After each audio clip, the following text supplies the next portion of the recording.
Hey guys, insight number 4.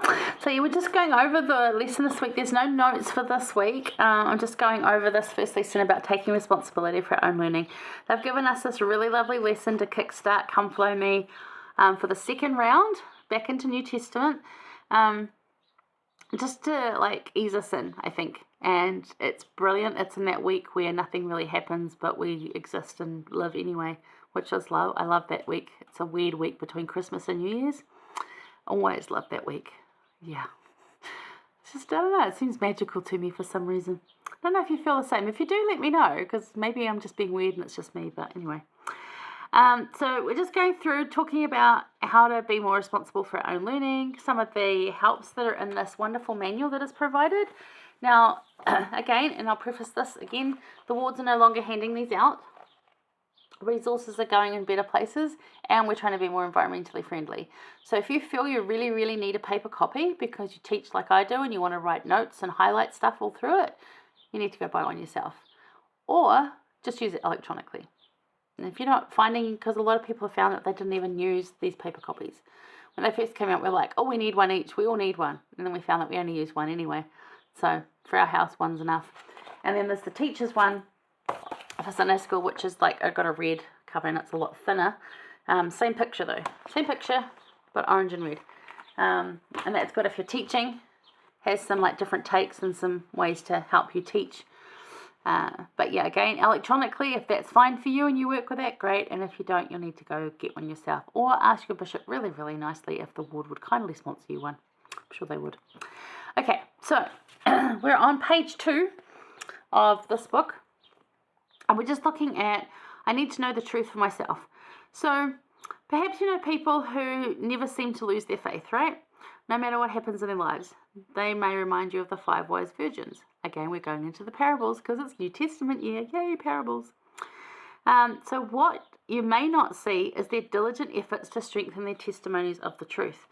So if you're thinking, I want to know the truth for myself, and I know this sister at church, and she never loses her faith. So much stuff's happened to her, and it just made her stronger. And you're like, if it was me, I would have crumbled and left years ago.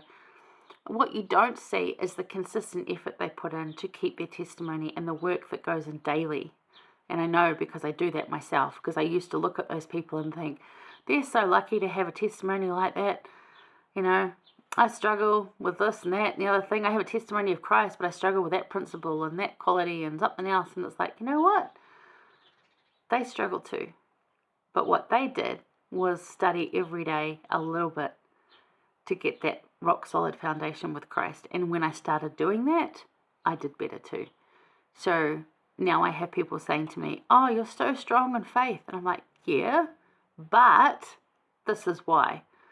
And it's not all the things I've been through. It's because of that daily consistent study that I committed to do to help me get through the things I've been through. It's just made me stronger. So if you want to know the truth for yourself, if you want to develop that relationship with Christ, it does take effort. It is putting oil in your lamp every day. So how do we gain and nurture our own testimonies? So write down your thoughts when you look at these scriptures that they've got there. Now they've suggested Luke 11:9-13. There's John, Acts, Corinthians, and Alma. The Alma one is particularly good. Alma 5:45-46. And then it also says, and this is one of the resources we can look at, also Gospel Topics Testimony. It's at the churchofjesuschrist.org website. And those Gospel Topic essays, I've got to say, is one of my favorite places to go for reliable source information. They are regularly updated.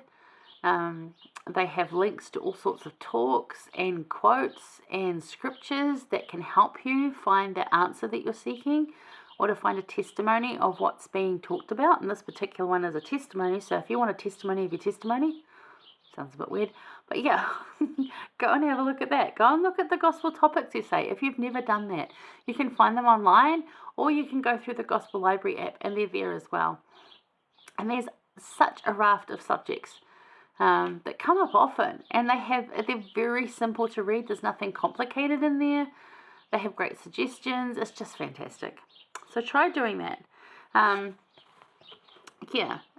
improving personal study. Now this is from President Boyd K. Packer. And this is at the end of this week. This is under the extra suggestions there's a quote here. I'm sorry, it's a bit fuzzy. Oh, there we go. There's a quote there. So this is the additional, so the end of the lesson's here, and then this here goes into extra things you can do with your family. Now here's a quote that I really liked. So if you're on the electronic device and not the book, don't just stop where it stops. Have a look through, because there's some really good suggestions there to help learn at home, to do together. And actually that might be better than the lesson part, especially if you've got young kids. One of the examples here is talking about President Nelson has invited us to transform our homes into sanctuaries of faith, to remodel our home to the center of gospel learning. So now's a good time to do that at the beginning of the year. So get children to do things that can remind them of their goals, like maybe a vision board, or maybe a picture of what they would like to achieve that year, or depending on their age. And like your kids, what if they're not into arts and crafts, that's probably not a good idea for them. Maybe they could act it out, or maybe you just say, well, we want to transform our house into a sanctuary of faith, and ask them how they'd like to do that. Spend 5 minutes on that, and then go kick a ball around in the backyard, because it's going to be better for them and have a better experience for them.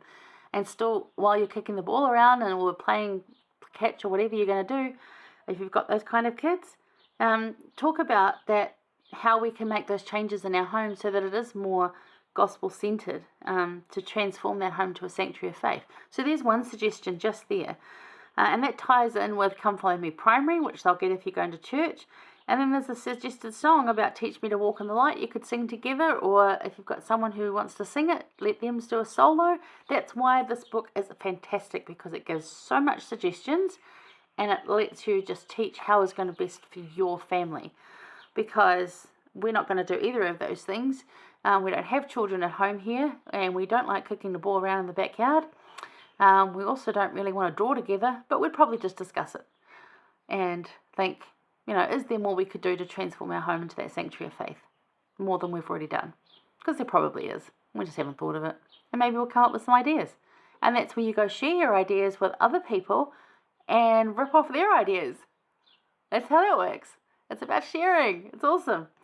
Anyway, so get back to this quote.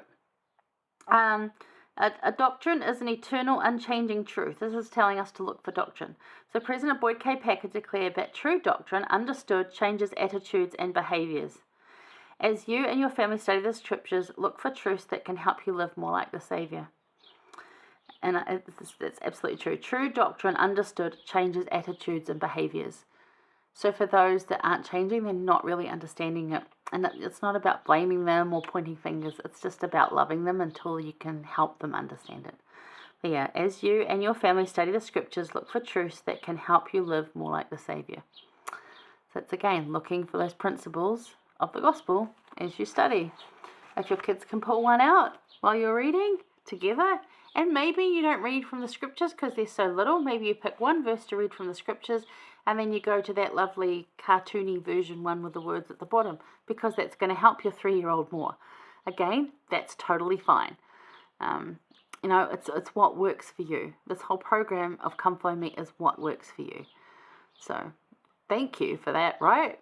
Because before, it was a bit rough. It was very for a lot of us, and no insult to any of my American friends, but it was very Americanized, and we'd look at that and go, we can't teach our children this, they're just going to laugh their heads off, because culturally it didn't fit. So this new way of doing it, which is new for 4 years now, and I'm saying this I've been through this manual already, and they've greatly improved on it. It's fantastic. There might still be some mistakes, so give them some grace for that. They pull it together in a very short amount of time. The finishing touches of it. Obviously, they've got the curriculum set out, but then finishing touches. So there are errors. They give them some grace. But it's just a really, really good resource. So, yeah. Stick with that. All right, hang around. We've got one more to talk about. One more. And then we're done for the week and ready to get into it. All right, I'll see you there.